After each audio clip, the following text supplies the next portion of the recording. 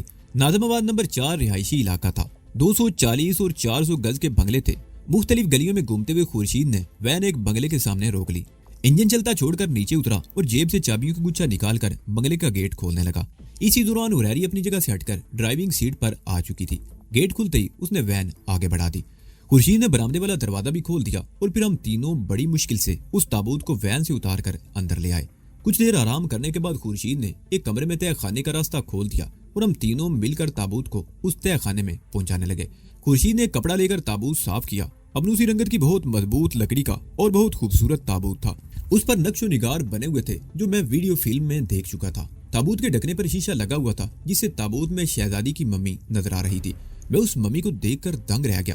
وہ شہزادی 2500 سال پہلے اپنی زندگی میں یقیناً بہت حسین رہی ہوگی۔ میں ہریری کے قریب کھڑا تھا اور خورشید تابوت کے دوسری طرف ایستادہ تھا۔ اس کے ہونٹوں پر مسکراہٹ تھی۔ مبارک ہو میڈم، اس نے ہریری کی طرف دیکھتے ہوئے کہا۔ اس کے ساتھ ہی اس کا ہاتھ پتلون کی جیب میں رینگ گیا۔ میرے خیال میں اس سے یہ حرکت غیر ارادی طور پر سرزد ہوئی تھی، لیکن ہریری مجھ سے زیادہ ذہین ثابت ہوئی۔ اس نے خورشید کو ہاتھ جیب سے نکالتے ہوئے دیکھ لیا۔ میری نظریں اچانک ہی اس طرف اٹھ گئی اور اس سے پہلے کہ میں کچھ سوچ سکتا، ہریری نے بڑی پھرتی کا مظاہرہ کرتے ہوئے پستول نکال کر فائر کر دیا۔ گولی خورشید کے سینے پر ٹھیک دل کے مقام پر لگی۔ وہ چیخ کر گرا۔ وہ اپنی جیب سے پستول نکال چکا تھا، لیکن گولی کھا کر گرا تو پستول اس کے ہاتھ سے چھوٹ گیا۔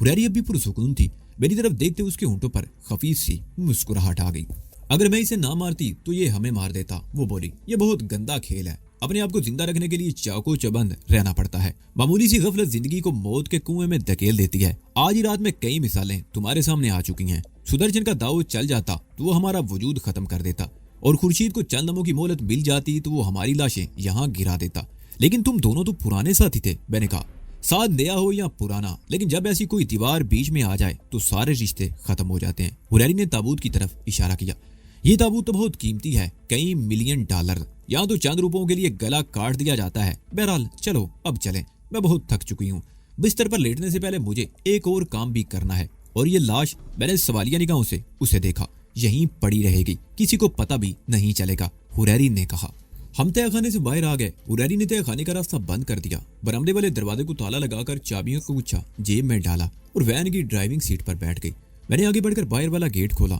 گاڑی باہر نکلنے کے بعد میں نے گیٹ بند کیا۔ آٹومیٹک لاک خود بخود بند ہو گیا۔ اس وقت سورج طلوع ہو چکا تھا، نرم دھوپ پھیل رہی تھی، گلی میں لوگوں کی آمد و رفت شروع ہو چکی تھی۔ میرا خیال تھا کہ حریری واپسی کے لیے بھی وہی راستہ اختیار کرے گی جس طرف سے ہم آئے تھے، لیکن اس نے وین دوسری طرف موڑ دی۔ لوکل ریلوے لائن کے ساتھ کچی آبادی کے بیچ سے گزرتے ہوئے ہم ضیاء الدین ہاسپٹل کی طرف نکل آئے۔ وہاں سے کریم آباد کی طرف اور کریم آباد کے چوک سے وین عائشہ منزل کی طرف مڑ گئی۔ حریری کو گاڑی چلاتے دیکھ کر اندازہ ہوتا تھا کہ وہ شہر کی سڑکوں سے خوب اچھی طرح واقف ہے۔ میں نے اس بنگلے کے بارے میں دریافت کیا تو اس کے ہونٹوں پر خفیف سی مسکراہٹ آ گئی۔ یہ بنگلہ میں نے تابندہ کے توسط سے 1 سال پہلے اس وقت کرائے پر لیا تھا جب میں خود بندر آباز میں تھی۔ اس نے جواب دیا۔ خورشید اور کمال یہاں رہ رہے تھے۔ کراچی آنے کے بعد میں رنگا سے چوری کئی مرتبہ یہاں آ چکی ہوں۔ ڈیڈی کو بھی معلوم ہوگا، میں نے دریافت کیا۔ نہیں، حریری نے نفی میں ساری لایا۔ میرے 1-2 ٹھکانے ایسے ہیں جن کے بارے میں تابندہ کے علاوہ اور کوئی نہیں جانتا، بلکہ ایک ٹھکانہ تو ایسا ہے جو تابندہ کو بھی معلوم نہیں۔ کیا تمہیں تابندہ پر بھی اعتماد نہیں؟ میں نے حیرت سے پوچھا۔ بات اعتماد کی نہیں، حریری نے کہا، اس بزنس میں رازداری بہت اہمیت رکھتی ہے، اور پھر میں اصول پر کارباند ہوں کہ انڈے کبھی بھی ایک ٹوکری میں نہ رکھے جائیں، اور پھر یہ معاملہ تو تم اندازہ لگا چکی ہو کتنا اہم ہے۔ میں جواب دینے کی بجائے سامنے سڑک پر دیکھتا رہا۔ وین عائشہ منزل کے چوراہے سے دستگیر کی طرف مڑ گئی۔ کوٹھی کا گیٹ تابندہ ہی نے کھولا تھا۔ اس کی آنکھیں سرخ تھی، وہ رات بھر سوئی نہیں تھی۔ کمال پرویز کے ساتھ اس وقت بھی تہہ خانے میں تھا۔ حریری رکے بغیر تہہ خانے میں آ گئی، میں بھی اس کے ساتھ ہی تھا۔ پرویز فرش پر پڑا تھا، اس کے دونوں ہاتھ پشت پر بندھے ہوئے تھے، زخمی ہاتھ خون آلود پٹی میں لپٹا ہوا تھا، اس کی آنکھیں بھی سرخ تھی۔ وہ میں دیکھتے ہی اٹھ گیا۔ کیا رہا میڈم؟ اس نے سوالیہ نگاہوں سے حریری کی طرف دیکھا۔ میری خوش قسمتی ہے کہ وہ گمشدہ شہزادی طویل عرصے بعد مجھے دوبارہ مل گئی، حریری نے کہا۔ تم نے میرے ساتھ جو تعاون کیا ہے اس کے لیے میں بے حد شکر گزار ہوں۔ اب مجھے تمہاری خدمات کی مزید ضرورت نہیں رہی، اس لیے یہاں سے ہمارے راستے الگ ہو جاتے ہیں۔ خورشید کو میں نے رخصت کر دیا اور اب تمہیں بھی خدا حافظ کہنا چاہتی ہوں۔ میں سمجھا نہیں میڈم۔ کمال کی آنکھوں میں الجھن سی آ گئی۔ میں سمجھاتی ہوں، حریری نے کہتے ہوئے اپنا سیدھا ہاتھ سامنے کر دیا۔ حریری کے ہاتھ میں پستول دیکھ کر کمال کی جو حالت ہوئی سو ہوئی، میرا دماغ بھی چکرا کر رہ گیا۔ کمال کی آنکھوں میں وحشت سی ابھر آئی۔ دوسرے ہی لمحے تہہ خانہ فائر کی آواز سے گونج اٹھا۔ گولی کمال کی آنکھوں کے عین وسط میں پیشانی میں محفوظ ہو گئی اور وہ منہ سے آواز نکالے بغیر ڈھیر ہو گیا۔ دوسری گولی فرش پر پڑے ہوئے پرویز کی پیشانی پر لگی، وہ بھی گرد آلود فرش پر لوٹنے لگا۔ میں پھٹی پھٹی سی نظروں سے حریری کی طرف دیکھ رہا تھا۔ مجھے اپنی آنکھوں پر یقین نہیں آ رہا تھا، کتنی پرسکون تھی وہ۔ اس نے میری طرف دیکھا تو اس کے ہونٹوں پر خفیف سی مسکراہٹ آ گئی۔ اب میں مطمئن ہوں، وہ بولی۔ میری گمشدہ شہزادی مجھے واپس مل گئی ہے، مجھے بھی سکون مل گیا۔ آؤ اب اوپر چلیں، میں تھک گئی ہوں، آرام کرنا چاہتی ہوں، بہت عرصے بعد گہری نیند سوؤں گی۔ میں سیرزدہ سے انداز میں اس کے ساتھ چلتا ہوا اوپر آ گیا۔ میں نے جو کچھ بھی دیکھا تھا اس پر مجھے یقین نہیں آ رہا تھا۔ آج رات میں نصف درجن افراد ہلاک ہوئے تھے، اور ان میں سے 4 تو ایسے تھے جنہیں حریری نے اپنے ہاتھوں سے گولی مار کر موت کے گھاٹ اتارا تھا، اور وہ کس قدر پرسکون تھی، اس طرح مطمئن نظر آ رہی تھی جیسے اس کے سر سے بہت بڑا بوجھ اتر گیا ہو۔ کتنی معصوم تھی وہ، اور کتنی سنگ دل اور بے رحم۔